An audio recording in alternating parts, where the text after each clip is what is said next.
ano kasi, I don't have this, ano yun, hindi ako nakakatanong na ganun to other people. Okay, Joy Antoinette is police officer, police captain. She works in Cebu City and her family is away from her. She's making most of her time here in Cebu City. She's doing her workout diligently. She's very committed to her healing, her growth. She's making time for herself and for her daughter.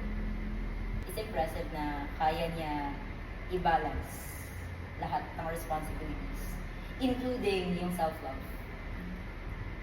It's very impressive as well na she has faith in God. Hindi yun nawala. The obstacles of life made her more closer to God. As a client sa gym, she's very submissive. Yun talaga, she's very submissive.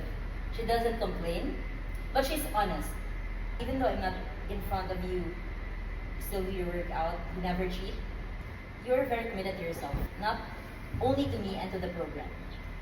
That's how I'm gonna introduce you to my clients or to other people that I will meet. Yeah, thank you, Coach. Thank you also.